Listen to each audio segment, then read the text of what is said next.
Hello and welcome to the first of our ICT Learning Community tutorials. What I'm going to talk through tonight very briefly is something that we have all on our desktops and we use every day, but there's some features that you may not have used before. This is something that's been around donkey's years and it's called Google Forms, but I find it particularly interesting and useful for educational purposes. What I do recommend is before you start opening up any Google accounts, make sure you've got an account that you're only going to use exclusively for school.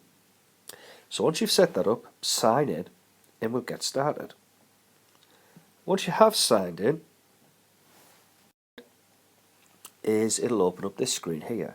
What we're going to be looking at is Google Drive, and it's inside here that you can set up your Google Forms. What do they look like?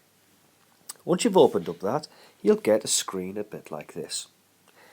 At this point here, you can put the title of this in. So for tonight's tutorial, I'm going to show you how I use it for student voice. So here, I just have student voice, June 2013. You can set up any question you want in this bar here. So I've just put, do you enjoy the lesson? Underneath here, it has a help text, which is particularly useful for us for differentiation. Depending on the nature of question you want, it's got the question type here. So you can then select what type of response you wish to get from your students.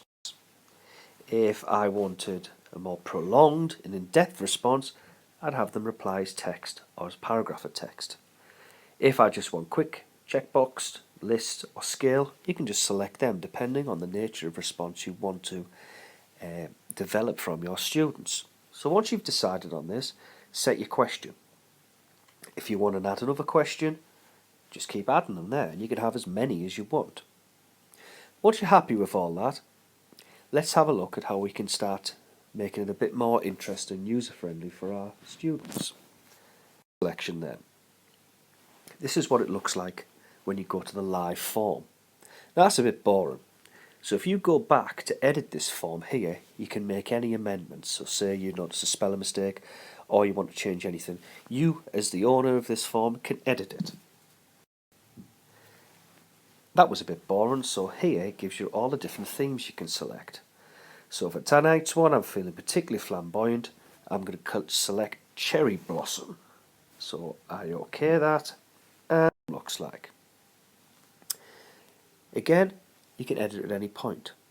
If you are happy with your form and all the content, what you do then is you take the URL and you can either email that out to users or I just save it on a Word document and put it in the student shared drive, direct the students where to go to fill that in.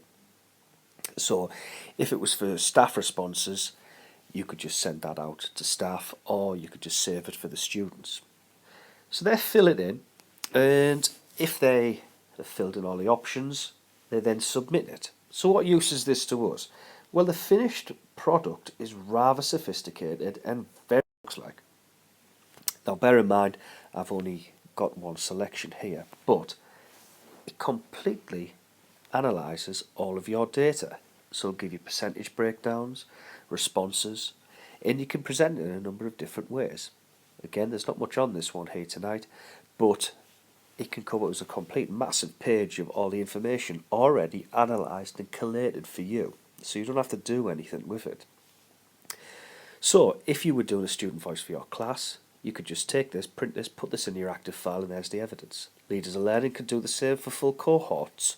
Or if you want to look at a specific aspect of your classroom and you want to really drill down and find out what people's opinions are, you can build your questionnaire around to this feature. It's very simple, very straightforward to use. You create a document, send it out the URL and take it in the responses. Very straightforward. So hopefully we'll be able to have a play around with it tonight and come up with some different ways we can use it in the classroom.